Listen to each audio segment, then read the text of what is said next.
High বন্ধুরা, আজকে আলোচনা করব কিভাবে তোমরা পড়াশোনার জন্য ডেইলি রুটিন মেনটেন করবে।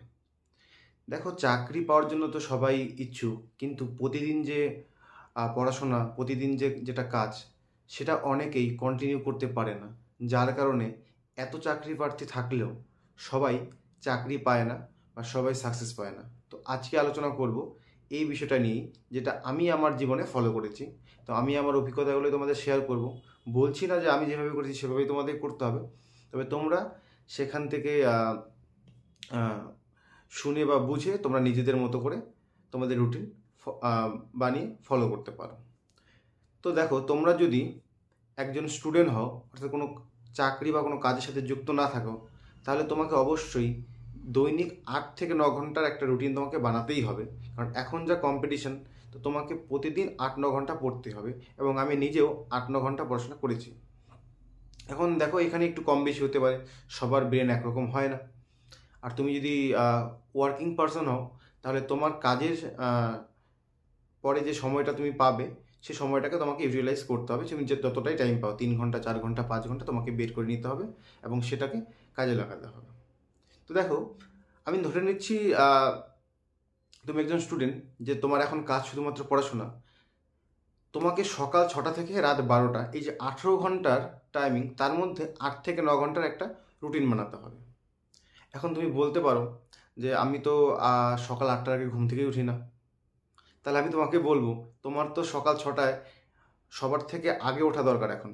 কারণ সকাল 8টায় যদি তুমি ঘুম থেকে না ওঠো, আগামী দিনগুলোতে যদি তুমি সকাল 8টায় ঘুম থেকে উঠতে চাও, তাহলে তোমার একটা সরকারি চাকরি দরকার আরামে থাকার জন্য। আর সেই সরকারি চাকরি পাওয়ার জন্য এখন তো 2 বছর তোমাকে সকাল 6টায় উঠতেই হবে। যদি সেটা উঠতে পারো, তাহলে আগামী বছরগুলো তুমি সকাল 8টা-9টাতেও উঠতে পারবে। তো যাই হোক, ধরো তুমি সকাল 5টা বা 5:30টায় উঠে, মানে সকাল 6টার থেকে তুমি তোমার লাইফ স্টার্ট হচ্ছে, পড়াশোনার লাইফ, এবং সেটা কন্টিনিউ হবে রাত 12টা অবধি, অর্থাৎ 18 ঘন্টা। তার মধ্যে তোমাকে 4 থেকে 5টা স্লট বানাতে হবে। কারণ শুধু সারাদিন পড়াশোনা করলে একঘেয়েমি চলে আসবে, তুমি পড়াশোনা করতে পারবে না। তো পড়াশোনাও করতে হবে, ফ্যামিলিকে টাইম দিতে হবে, নিজের পছন্দের কাজগুলোও করতে হবে। তো কেমন একটা টাইম, একটা রুটিন বানাবে। ধরো ধরো সকাল 6টা থেকে 8টা অবধি একটা স্লট বানালে, মানে সকাল 6টা থেকে 8টা 2 ঘন্টার একটা স্লট পড়াশোনার জন্য। তুমি সেই টাইমটা পড়াশোনা করবে। ফার্স্ট স্লট 8টা থেকে 9 ঘন্টা, 1 ঘন্টা ছেড়ে দাও, ব্রেকফাস্ট করবে, সকালের কাজ, যা যা কাজ করে নিলে। 8 থেকে 9 ঘন্টা, 8 থেকে 9, 1 ঘন্টা তোমার রেস্ট। 9টা থেকে 11টা আবার একটা 2 ঘন্টা স্লট বানালে, তাহলে সকাল 6টা থেকে 8টা এবং 9টা থেকে 11টা। আবার 11টা থেকে 1টা 2 ঘন্টা ছেড়ে দাও, স্নান করবে, খাবে, পারলে 1 ঘন্টা ঘুমিয়ে নাও। তাহলে তোমার সব কিছু হয়ে গেল 1টা অবধি। 1টা থেকে 3টে অবধি আবার 2 ঘন্টা একটা স্লট বানিয়ে নাও। 1টা থেকে 3টে অবধি আবার 2 ঘন্টা পড়াশোনা করলে, করার পরে 3টে থেকে 4টা অবধি একটা 1 ঘন্টার রেস্ট নিয়ে নাও। আবার 4টা থেকে 5টা অবধি 1 ঘন্টা তুমি ধরো 1 ঘন্টা বা 40 মিনিট কারেন্ট অ্যাফেয়ার্স পড়বে বলে টাইমে রেখে দিলে। 5টা থেকে 7টা অবধি তুমি ফ্যামিলিকে টাইম দাও, ফ্যামিলি সবার সাথে কথা বলো, চা খাও, পারলে একটু হাঁটাহাঁটি করো, ইভিনিং ওয়াক, যা ইচ্ছা করো, মানে ওটা তোমার নিজস্ব টাইম।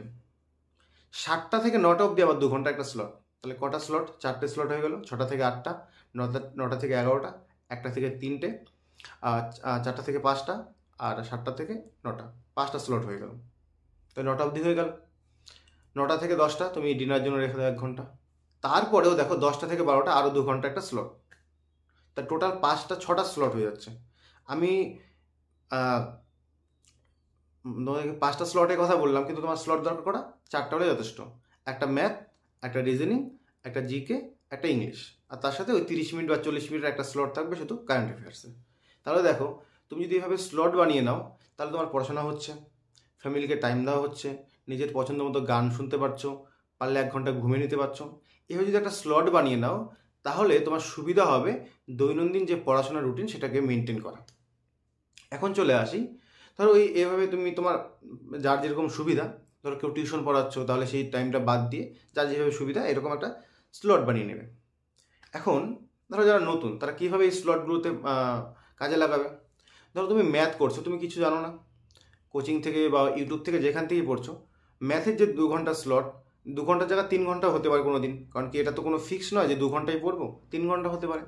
তো তুমি আজকে ম্যাথ নিয়ে বসলে কোনো একটা চ্যাপ্টার, সেই ম্যাথগুলো করছো, করতে করতে 2 ঘন্টা 2.5 ঘন্টা যা লাগে লাগুক, একটা চ্যাপ্টার করলে। একইভাবে রিজনিং নিয়েও বসলে একটা করে চ্যাপ্টার করবে, মানে প্রতিদিন একটা করে চ্যাপ্টার। যদি কোনো দিন কোনো একটা চ্যাপ্টার তোমার মনে হচ্ছে আজকে শেষ হলো না, তো 2 দিনে করো, কোনো অসুবিধা নেই। তুমি তো পড়াশোনা করছো না, একদিনে নাও হতে পারে, 2 দিনও হতে পারে, কোনো অসুবিধা নেই। তো প্রতিদিন একটা করে চ্যাপ্টার ধরে ম্যাথ করো, একটা চ্যাপ্টার ধরে রিজনিং করো। একইভাবে ইংলিশের চ্যাপ্টার ধরে কোনো নাউন, প্রোনাউন, অ্যাডজেক্টিভ যা যা আছে, ভয়েস চেঞ্জ, ন্যারেশন, তুমি একটা করে চ্যাপ্টার ধরে করো। সে 2 ঘন্টার মধ্যে 30 মিনিট তুমি ভোকাবুলারির জন্য রাখতে পারো, যে 1.5 ঘন্টা আমি বা 1 ঘন্টা গ্রামার করবো, 1 ঘন্টা ভোকাবুলারি করবো, সেভাবে তুমি পার করে নিতে পারো। আর 2 ঘন্টা যে থাকলো আরেকটা স্লট জিকের জন্য, যদি তোমার কাছে জিকের নোটস থাকে তাহলে ভালো কথা, তুমি সেই নোটসগুলো শুধু পড়ো। যদি নোটস না থাকে, তোমাকে বানাতে হয়, তাহলে তুমি বই নিয়ে বসো। আজকে হয়তো ইতিহাস নিয়ে বসলে ইতিহাসের অ্যানশিয়ান, গুপ্ত বংশ, কালকে জিওগ্রাফি নিয়ে বসলে জিওগ্রাফির নদ নদী, এভাবে পড়বে। আর একটা খাতা বানাবে, সেই খাতাতে সেই নোটসগুলো রাখবে। তো প্রতিদিন একটা করে জিকের টপিক, প্রতিদিন ম্যাথ, প্রতিদিন রিজনিং, প্রতিদিন জিকে, ইংলিশ, এবং তার সাথে সাথে 30 মিনিটের একটা কারেন্ট অ্যাফেয়ার্সের স্লট। এইভাবে যদি তুমি প্রতিদিন পড়াশোনা করো, 8 থেকে 9 ঘন্টা লাগবে। এই 8-9 ঘন্টার এই রুটিনটা যদি তুমি প্রতিদিন ফলো করো, বেশি না, একটা মাস যদি ফলো করো, এটা তোমার হ্যাবিটও হয়ে যাবে। এবং এই হ্যাবিট যখন তোমার হয়ে যাবে, এভাবে যদি 6 মাস পড়াশোনা করতে পারো, আমি তোমাকে গ্যারান্টি দিয়ে বলছি, আজকে তোমার যে মনের মধ্যে ভয় হচ্ছে না যে এত কম্পিটিশান, এত কম ভ্যাকান্সি, আমি জব পাবো কি না, সেই প্রশ্নটাই ঘুরে তোমার মধ্যে এরকম একটা কনফিডেন্স জন্ম নেবে যে যতই কম্পিটিশন হোক, যতই ভ্যাকান্সি কম হোক, আমার একটা সিট দরকার, আমি কোনো না কোনোভাবে সেটা ক্লিয়ার করে নেবই এবং সেটা আমি অ্যাচিভ করবই।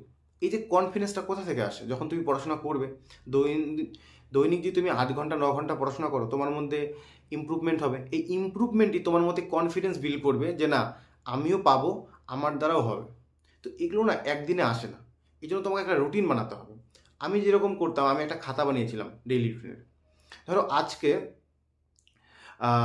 20 তারিখ মে মাসের, তো আমি কি করব, আমি মে মাসের 20 তারিখ আজকে, তো আজকের ডেটটা লিখবো, আজকের বারটা লিখবো, লিখে আমি 4টা বা 5টা কলাম করতাম, math, GI, GK, English, current affairs এবং টোটাল, এভাবে একটা কলাম করতাম। এভাবে আগামী 1 মাসের একটা রুটিন মানে বানিয়ে নিতাম। 20 তারিখ, 21 তারিখ, 22 তারিখ। 20 তারিখে আমি সকালবেলায় ধরো 2 ঘন্টা ম্যাথ করলাম, আমি ওই ম্যাথের ঘরে 20 তারিখে 2 ঘন্টা লিখে রাখবো। তারপরে যখন রিজনিং করলাম 2 ঘন্টা লিখে রাখতাম, জিকে করতাম 2 ঘন্টা লিখে রাখতাম, ইংলিশ করতাম লিখে রাখতাম, কারেন্ট অ্যাফেয়ার্স করতাম লিখে রাখতাম, এবং দিন শেষে ঘুমোতে যাওয়ার আগে সারাদিনে কতটা পড়াশোনা করলাম টোটালি লিখে রাখতাম। 7 ঘন্টা হলো না 8 ঘন্টা, এভাবে প্রতিদিন পড়তাম আর লিখে রাখতাম। এবং 1 সপ্তাহ শেষে আমি দেখতাম যে এই 1 সপ্তাহে আমি 7 দিনে কত ঘন্টা পড়াশোনা করেছি, প্রতিদিন আমার 8 ঘন্টা করে দৈনিক হয়েছে কিনা। আমি কখনো কখনো এরকমভাবে রুটিন ফলো করতে গিয়ে দেখেছি, আমি 1 সপ্তাহে যেখানে 8 ঘন্টা করে হলে 7 দিনে 7 আর 56 ঘন্টা পড়তে হয়, সেখানে কোনো সপ্তাহে 20 ঘন্টা 25 ঘন্টা পড়েছি, আর পড়িনি। তখন আমার মধ্যে একটা অপরাধবোধ কাজ করতো, বা আমার মধ্যে একটা লো কনফিডেন্স কাজ করতো, যে আমি তো পড়াশোনাই করছি না, যেটা আমার রুটিন সেটাই ফলো করছি না, তাহলে আমি চাকরিটা পাবো কীভাবে? আমি পরিশ্রম যদি আজকে না করি, আমি তাহলে ভবিষ্যতে ফলাফলটা পাবো কীভাবে? তো এই যে সমালোচনা বা সমালোচনা, এটা করার ফলে আমার মধ্যে কী হতো না, আমার মধ্যে মনে হতো না আমাকে এবার পড়তে হবে, গত সপ্তাহে আমার ফাঁকি দেওয়া হয়ে গেছে, এই সপ্তাহটা আমাকে ভালো মতো পড়তে হবে। আমি পরের সপ্তাহে এই জিনিসগুলো, যে ভুলগুলো হতো, সেগুলো ইমপ্রুভ করে আমি আমার পড়াশোনাটাকে বাড়াতাম। তো আমার কাছে সেই রুটিনটা থাকতো বলেই না আমি আমার পাস দেখে আমি ফিউচারটাকে ইমপ্রুভ করার চেষ্টা করতাম। তো তোমরা দেখো তোমাদের কাছে সেই রুটিনটা আছে কিনা। তোমরা যে ধরো কেউ 2 মাস থেকে বা 6 মাস থেকে পড়াশোনা করছো, তোমাদের কাছে কোনো রুটিন আছে? তুমি এই 6 মাসে কত ঘন্টা পড়াশোনা করেছো, ডেইলি কত ঘন্টা পড়াশোনা করেছো, বা আগামী গত 7 দিনের মধ্যে তুমি ঠিক কদিন পড়াশোনা করেছো আর কদিন ফাঁকি দিয়েছো? এই রুটিনটা কিন্তু থাকা খুব দরকার। দেখো আজকালকার দিনে বাজারে অনেক বই আছে, শুধুমাত্র চটি বই বা এমসিকিউ বই পড়ে কিন্তু চাকরি পাওয়া সম্ভব নয়। তোমরা নিজেরাই ভাবো, তোমরা মাধ্যমিক, এইচএস বা কলেজে পড়াশোনার সময় কত কত নোটস পড়েছো, কত ঘন্টা করে পড়াশোনা করেছো। তাহলে যেখানে একটা ডিগ্রি নেওয়ার জন্য এত ঘন্টা পড়াশোনা করেছো, ডিগ্রির থেকে তো চাকরিটা বেশি ইম্পর্টেন্ট, তাই না? তার চাকরির জন্য তোমাকে পড়তে হবে না, নোটস বানাতে হবে না? নিজেকে প্রশ্ন করো, তাহলেই বুঝতে পারবে যে কতটা ইম্পর্টেন্ট এই চাকরি পড়াশোনা করা এবং রুটিন মাফিক পড়াশোনা করা। আমি তোমাদের গ্যারান্টি দিয়ে বলছি, যদি 8 ঘন্টা করে পড়াশোনা করতে পারো না, আগামী 6 মাস পড়াশোনা করার পর তোমার লাইফ চেঞ্জ হয়ে যাবে। তোমার নিজের মধ্যে এমন একটা কনফিডেন্স জন্ম নেবে, তুমি বিশ্বাস করতে পারবে না নিজেকে। যত কম্পিটিশন হোক না কেন, যত ভ্যাকান্সি কম হোক না কেন, তোমার মধ্যে অন্যরকম একটা কনফিডেন্স থাকবে যে তুমি চাকরি পাবেই পাবে। আমি যখন পড়াশোনা করতাম, আমি যখন 8 ঘন্টা 9 ঘন্টা পড়াশোনা করার পরে রাতে ঘুমোতে যেতাম, আমার মনের মধ্যে একটা অন্যরকম স্যাটিসফ্যাকশন কাজ করতো।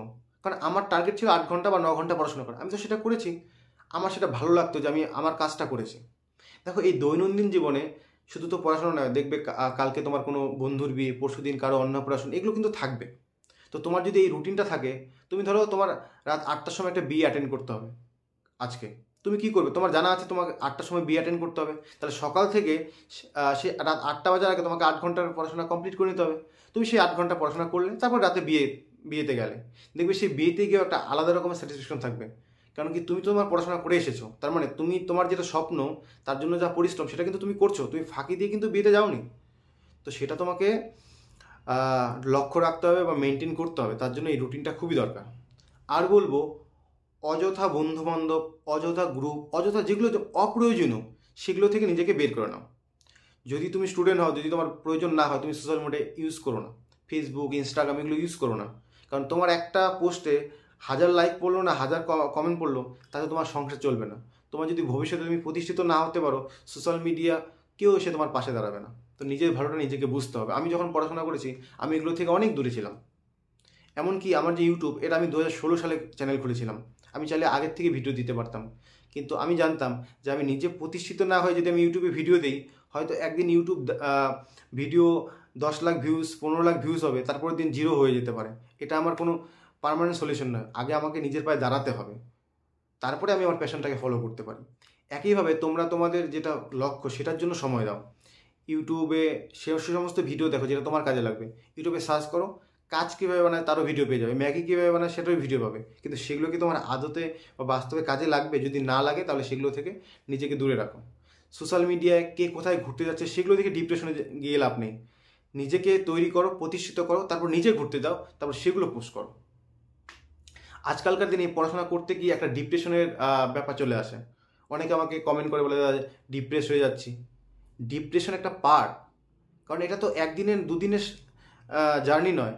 1 বছর, 2 বছর, 3 বছর, কারো 5 বছর, 7 বছরও লেগে যায়। তো এখানে ডিপ্রেশন হওয়াটা তো স্বাভাবিক। ডিপ্রেশন হবে, আজকে পড়লে ভালো রেজাল্ট হলো না, কোনো পরীক্ষা দিলে পাস করতে পারলে না, খারাপ লাগবে। এবং সেই খারাপ লাগাটাকে জেদে পরিণত করো যে আমাকে চাকরি পেতেই হবে। আমি মনে করি, আমি যদি চাকরি পেতে পারি, তোমরা তো পাবেই চাকরি। আমি কোনোদিন সরকারি চাকরি নিয়ে ভাবিনি, সেই আমি যদি চাকরি পেতে পারি 3-3টে, তোমরা একটা চাকরি পাবে না? নিজেকে তৈরি করো, রুটিন মেনটেন করো, প্রতিদিনের পড়াশোনাটা প্রতিদিন করো। যদি 8 ঘন্টা থেকে 9 ঘন্টা প্রতিদিন পড়াশোনা করতে পারো, আমি গ্যারান্টি দিয়ে বলতে পারি চাকরি তুমি একটা না একটা পাবেই পাবে, তোমাকে কেউ আটকাতে পারবে না। কিন্তু তুমি নিজেকে প্রশ্ন করে দেখো যে তুমি দৈনিক 8 ঘন্টা পড়তে পারো কি পারো না। কোন বই পড়বে সেটা বড় কথা নয়, বইটা পড়ছো কিনা সেটা বড় কথা।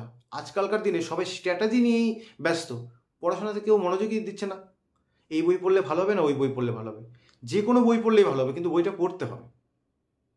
দেখো, আমি সোজা কথা সোজাভাবে বলি, আমি যেটা করেছি আমি সেটাই তোমাদের সাথে শেয়ার করি। আমি 8 ঘন্টা 9 ঘন্টা এভাবে পড়াশোনা করেছি। আমি রুটিন বানাতাম, যেটা তোমাদের বললাম, একটা আমি খাতা বানিয়েছিলাম।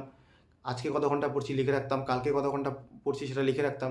এটা আমার জন্য খুবই উপকৃত হয়েছে, আমার খুবই কাজে দিয়েছে। আমি তাই তোমাদের সাথে শেয়ার করলাম।